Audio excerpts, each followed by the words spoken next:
Software development has fallen into a trap. A product team spends 6 months researching and launching a new feature, only to watch their top three competitors clone it almost immediately. The cycle repeats endlessly. When every product in a category offers the exact same features, buyers can only differentiate on one metric: price. This forces companies into aggressive discounting wars, causing profit margins to plummet across the entire industry. Strategy experts call this environment a red ocean. It describes a saturated, zero sum market where everyone competes using the exact same rules, bleeding each other dry as they fight over a shrinking pool of existing users. Surviving this trap requires a shift in perspective. Product teams have to stop obsessing over user interface tweaks and minor feature updates. Instead, they need to identify the invisible structural forces that are actually dictating how their market operates.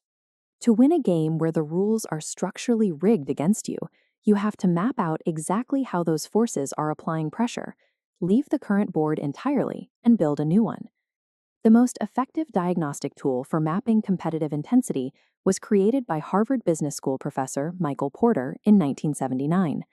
His five forces framework reveals exactly why some industries generate massive profits while others destroy capital.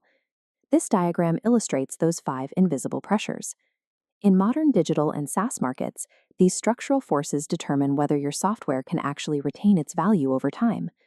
The first force is buyer power. Software users carry massive leverage when switching costs are low and freemium alternatives are a single click away. If your product is easily replaced, buyers will dictate your pricing. Next is supplier power. Digital products rely heavily on monopolistic cloud hosts and third-party API networks. If a single provider controls your essential infrastructure, they can unilaterally raise their prices and squeeze your margins. The third force is the threat of substitutes. Users frequently solve the same problem by reverting to a manual spreadsheet, bypassing your software entirely. Fourth is the threat of new entrants. Cloud infrastructure has lowered the barrier to entry, leaving established products constantly vulnerable to lean startups cloning their core codebase in a matter of weeks. Finally, industry rivalry. This is the bloody center of the board, where the feature parity race crushes whatever profitability survives the other four forces. Consider Microsoft's Zune in 2006.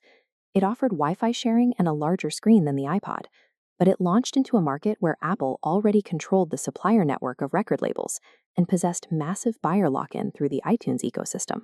When pressure across these five forces is high, your product is functionally a commodity. No amount of sleek UI design or minor feature releases will save it from structural death.